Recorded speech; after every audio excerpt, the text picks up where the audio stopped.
Alcolumbre, que tenhamos uma ótima semana, companheiros e companheiras, com Deus sempre, com harmonia sempre e com respeito, porque, insisto, eu jamais vou discordar de qualquer autoridade aqui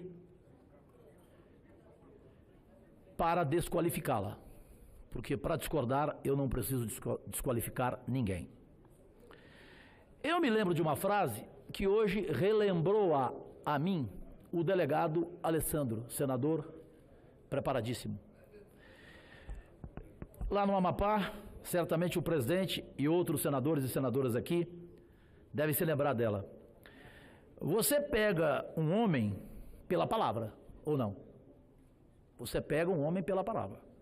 E eu entendo, e por ser amigo dele, e por falar com ele por telefone, já pessoalmente, por telefone a última vez falei através do celular do presidente Davi Alcolumbre, eu falo do presidente Jair Bolsonaro, que graças a Deus saiu da UTI e já está no seu quarto. Eu tenho certeza que ele é um homem de palavra. E ele propagou durante toda a campanha dele que ele era rigorosamente contra a reeleição para o Executivo. Todos nós se lembramos aqui, ou não? Todos nós temos aqui isso gravado. Ele deu entrevista depois da eleição. Curiosamente, depois de eleito, ele não tocou nesse assunto mais. Mas eu tenho certeza que ele não vai falhar em sua palavra. Não pode falhar. Repito, se pega um homem pela palavra, conforme conversei hoje com o delegado Alessandro, nosso senador. Desde o Instituto da Reeleição, que foi adotado em 1997, o assunto é alvo de grandes discussões, tanto na esfera política quanto no seio da população. A Constituição de 1988 fixou em 5 anos o mandato do presidente da República e de 4 anos para governadores e prefeitos, mas vedou todos os direitos à reeleição. Para analistas, a opção dos constituintes pela não reeleição ocorreu a partir da preocupação em evitar o continuismo na administração pública. Menos de uma década após a Constituição vedar a reeleição, entretanto, o Congresso Nacional, no governo FHC, acrescentou o parágrafo 5º ao artigo 14 da Carta Magna, instituindo reeleição. Complementarmente, modificação no artigo 82 da Carta estabeleceu 4 anos para o mandato de presidente da República. Essa modificação, entretanto, não pacificou o assunto. Pelo contrário, são frequentes as manifestações, presidente Davi, tanto no meio político quanto em segmentos diversos da população, pelo fim do Instituto da Reeleição no Executivo. Legislativo discutiremos depois. Tem tempo para isso. O presidente, na época, Itamar Franco, infelizmente falecido, já se manifestava contra o fato da reeleição, dizendo ele, aspas, é muito tênue a linha que separa o candidato do mandatário do cargo, fecha aspas, o que torna muito difícil derrotar o candidato que está ainda de posse do mandato, concluiu o ex-presidente Itamar Franco. É então, senhoras e senhores senadores, recorrente, brasileiros e brasileiras, que os instrumentos que a legislação coloca para impedir os abusos daqueles que estão no cargo não têm sido suficientes. O Instituto da Reeleição dificulta a renovação de nomes e lideranças políticas, bem como dos movimentos sociais e das entidades de representação da sociedade civil e do setor produtivo, pois todo o tecido social passa a ser permeado por práticas que busquem a manutenção constante dos mesmos nomes de sempre. O conhecido e persistente caudilismo latino-americano representa e persiste como uma ameaça às nossas instituições políticas. Daí eu estar aqui, propondo, senador Paulo Paim, senador Eduardo Girão, o nosso debate.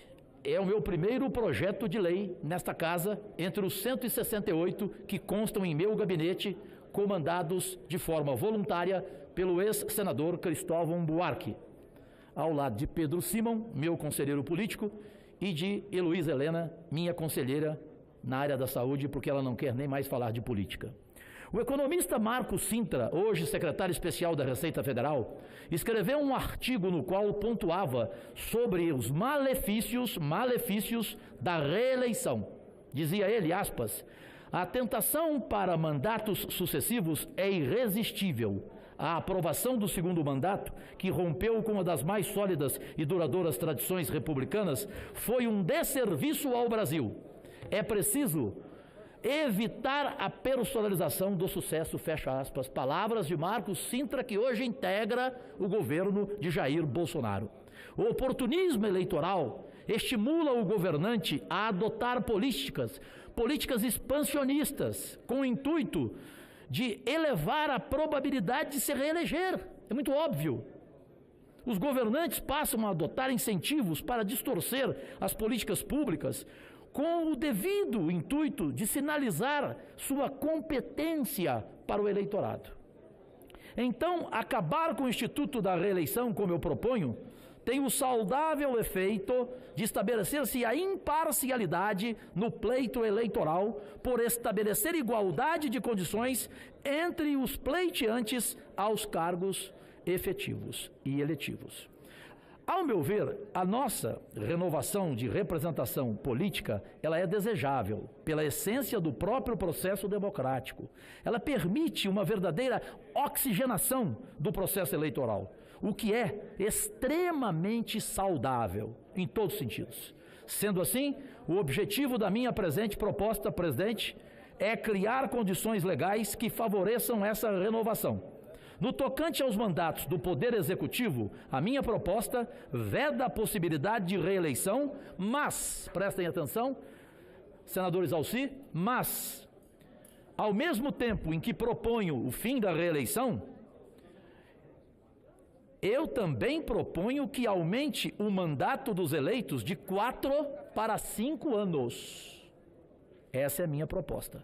Por todos os motivos aqui apresentados, a possibilidade de reeleição trouxe novos e danosos vícios ao nosso sistema político eleitoral, conforme falava constantemente o respeitado presidente Jair Bolsonaro. E eu repito, você pega um homem pela palavra, e para mim Bolsonaro tem palavra.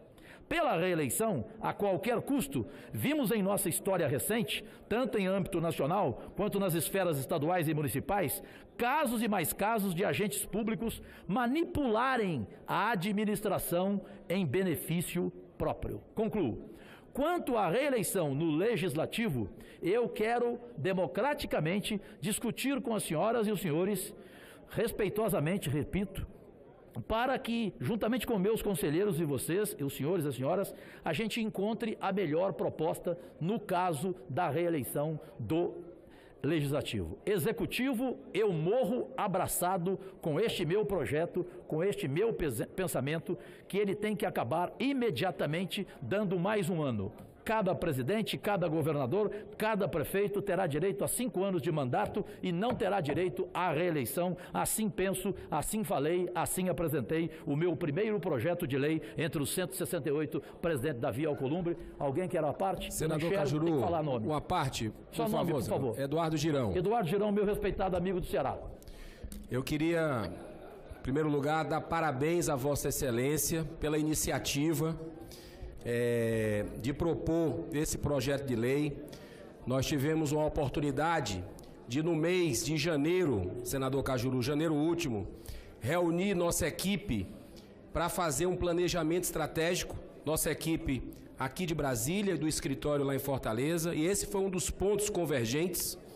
E eu fico feliz em saber que o senhor também está obstinado nessa ideia. Acredito que é importante para a democracia, existe aqui uma cultura, obviamente tem exceções, mas uma cultura de que no executivo, quando você chega, quando você assume, você já começa a trabalhar a sua reeleição. Isso não é uma coisa saudável para o município, para o estado, para o governo federal. Então, assim, eu quero dizer que concordo plenamente com essa sua iniciativa, quero assinar esse projeto de lei, já que o senhor fez o primeiro pronunciamento, né? E eu vou, inclusive, avisar para a minha equipe que não dê entrada, porque o senhor já está dando entrada. Parabéns, muito obrigado. Me orgulha muito, senador Eduardo Girão. Vossa Excelência será o segundo a assinar esse meu projeto de lei, porque o senador delegado Alessandro pediu para ser o primeiro. Então, eu tenho orgulho do senhor ser o segundo e os demais senadores podem debater ou podem concordar comigo. Repito o que disse a jornalista, para mim, a mais brilhante do Brasil, repórter, Azileide Silva, da Rede Globo, ali no cafezinho. Disse a ela: presidente, eu quero que registre em ata. Eu fui o primeiro a chegar no delegado Alessandro e assinar o documento dele para ressuscitar a CPI da toga, a CPI da corrupção. Quero deixar bem claro isso. Ela tem que ser ressuscitada. Não é possível que a gente vai deixar o Supremo mandar aqui nessa casa. Ainda mais, e eu falo o nome, não vou desrespeitá-lo e desqualificá-lo não. Até porque só de falar o nome dele o Brasil inteiro já responde por mim. Eu não sou funcionário de Gilmar Mendes, não. Então, eu assinei, eu quero ressuscitar a CPI da toga do judiciário nessa casa. Eu tenho certeza que a maioria dos senhores e das senhoras pensam do mesmo jeito, porque o Brasil pensa assim. Agradecidíssimo, presidente.